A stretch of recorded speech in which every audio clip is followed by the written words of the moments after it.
Today we're going to be talking about nitro.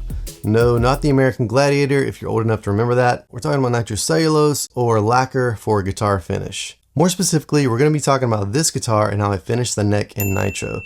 Now this is a Glarry GTL Semi-Hollow guitar. It's relatively inexpensive, coming in at about $120. They sent me this to try out, and honestly I was pretty impressed with it coming out of the box, but I couldn't stop myself from making some modifications.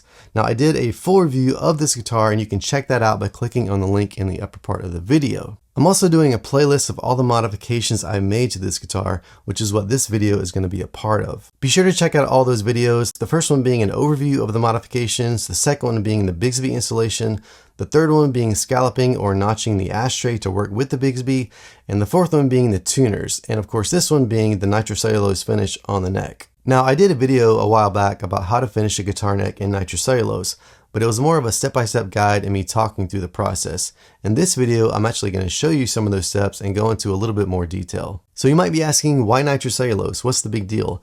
Well, a couple of things. In this instance, the neck on this Glarry guitar barely had any finish on it at all, at least from what I could tell. It might have had a little bit of something, but I just wanted to protect it better and make it more durable. The other thing is that nitro is the finish of the coveted vintage guitars of the 50s and the 60s, like your Fenders, your Gibsons, your Gretches, and even your Martins. And let's be honest, everybody kind of still wants those guitars or guitars like them. And honestly, it's really difficult to get that kind of finish from a factory nowadays. You really have to go to a custom shop level to get a lacquer finish. Also, nitro does age more naturally, like those old vintage guitars. And finally, some people say it lets the guitar's wood breathe more easily, but I don't know if I believe that. Alright then, let's get into it.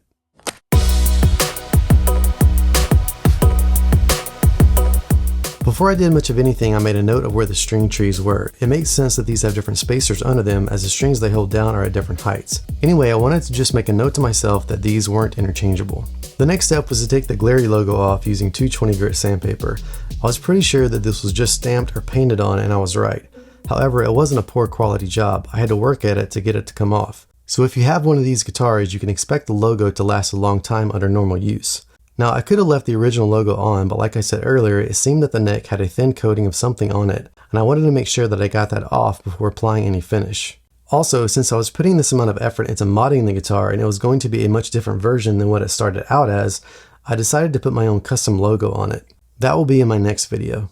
After I got the logo completely off, I needed to fill in the old tuner screw holes. If you watched my last video, you'll know that I changed the tuners from modern style to vintage style, and by doing so, I no longer needed the old holes. Now these old holes will mostly be covered by the new tuners, but I thought that since there was a slight chance they would peek through, and since I was already completely refinishing the neck, that I would go ahead and fill them in. This isn't a hard thing to do actually. All you need is some toothpicks and wood glue.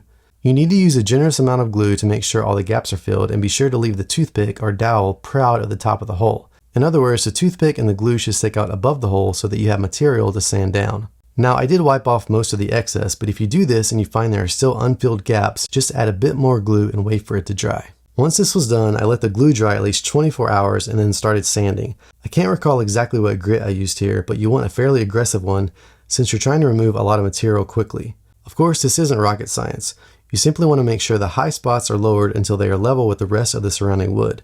And again, if you find out you still have gaps, even though it's hard to do, be patient, add some more glue, and let it fully cure another 24 hours. When I was happy with the way the holes were filled, I moved on to sanding the rest of the neck, i.e. the back of the neck and the remainder of the headstock, again to get rid of any finish that had come from the factory. I used 220 grit again, using my hand only and being careful not to overdo it. On the front of the neck, I used 320 grit because I didn't want to risk taking too much material off the fretboard. And to be honest, I'm not even sure if there was any finish on there to begin with. Also, you want to be careful here not to scratch up the frets if you can help it. When the sanding was complete, I used paint thinner on an old but clean sock to remove any dust from the neck. Paint thinner evaporates fast, unlike water. I've used paint thinner a ton on various projects and it always comes in handy, and seems to last forever. You don't need much, a little goes a long way. And sorry for the crappy camera work here, but you get the idea. At this point, I was ready to start spraying the neck. As you can see here, I made a makeshift paint booth. I find this to be really useful since I don't have a dedicated space or a fan to exhaust the fumes. All it is an A-frame ladder with some tarps thrown over it. I used bungee cords hooked to the tarp grommets to hold it all together. It's on the edge of my garage so that the fumes can easily escape to the outside air, but when I'm done spraying, I can close the garage door so that the wind doesn't blow any dust onto the painted surfaces. And of course the neck itself is just hanging from a coat hanger, so I can easily spin or move the neck around as needed. Okay, all that said, the idea here is to apply a base coat of nitro, if you're going to tint the neck like I did. The base coat provides a buffer between the bare wood and any subsequent tint coats. This way, if you screw up the tint coat for some reason and you have to remove it, you don't have to sand all the way back to bare wood. You only have to sand back to the base coat. The nitro I used for this was Minwax Clear Gloss Lacquer. Now the purists out there will say that this isn't the same stuff that was used on the vintage instruments of the 50s and the 60s, and they're right. However, it's way closer to that than any polyurethane or urethane finish. Plus, a can is only about $12 at Lowe's hardware store.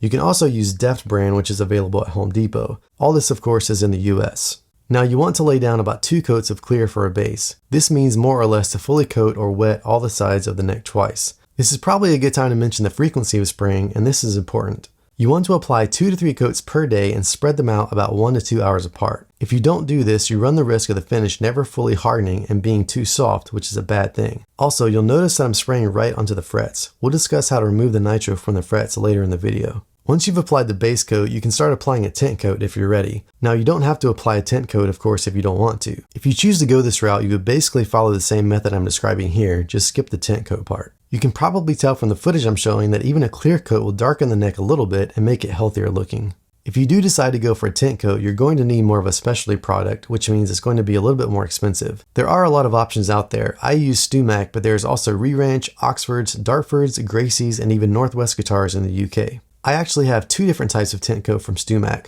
One is called Vintage Amber and the other is called Aged Clear. The Vintage Amber is the one I sprayed on this particular neck first, and as you can see, it really applies the color fast. Honestly, it's a bit on the orangey side and there's not really a way around it. You can spray lightly, but to get an even coat, the amount you have to spray is going to turn out this color. What I ended up doing is using a combination of the Vintage Amber and the Aged Clear. The Aged Clear is just that, a slightly darker clear coat. For this one, you actually have to apply a lot of coats to get much color. So again, what I did was put down the Vintage Amber first and then try to make it a little bit more brown by putting a couple of coats of Aged Clear over that. So the last part of all this spraying is putting on the final clear coats. For this, you can use the regular and cheaper lacquer, i.e. Minwax, Deft, etc. You'll probably want to put down at least 3 coats of the final clear, depending on how thick you want it or how much protection you need. Once all that's done, you'll need to let the neck dry for at least 2 weeks, preferably 3.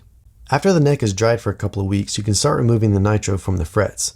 So I watched a couple of Crimson Guitar videos one time where Ben Crow took the nitro off frets using a super sharp knife and also a razor blade or X-Acto knife. So I decided to try it for myself, and it really didn't go like I had hoped.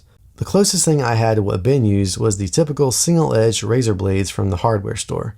But even though I used a fresh one, I just couldn't get good results. In Ben's video, he actually took all the nitro off a single fret in one piece. It almost looked like sort of a fret made out of nitro. Anyway, I'm sure I was doing it wrong, or maybe I let the nitro dry too long.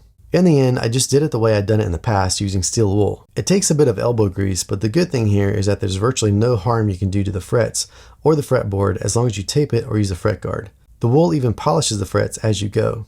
Now it does make quite a bit of a mess with metal shavings everywhere. That's one reason why you want to do it with the neck off the guitar, so that you don't get the shavings on your magnetic pickups. So just do it in a place where you have lots of space and can vacuum up the mess. And now finally, speaking of steel wool, if you want, you can take down some of the shine of the nitro by rubbing the neck with steel wool, as I'm demonstrating here on the neck heel. It can make the neck look more satin instead of gloss. It can also get rid of any unwanted orange peel. In my case, I was satisfied with the way it turned out and there wasn't much orange peel, so I decided to leave it alone. Hey, if you've made it this far, thanks for watching. Don't forget, in the next video, we're going to be talking about the custom decal I got for this guitar, decals in general, and one major mistake to avoid. See you next time. Every single time that you look my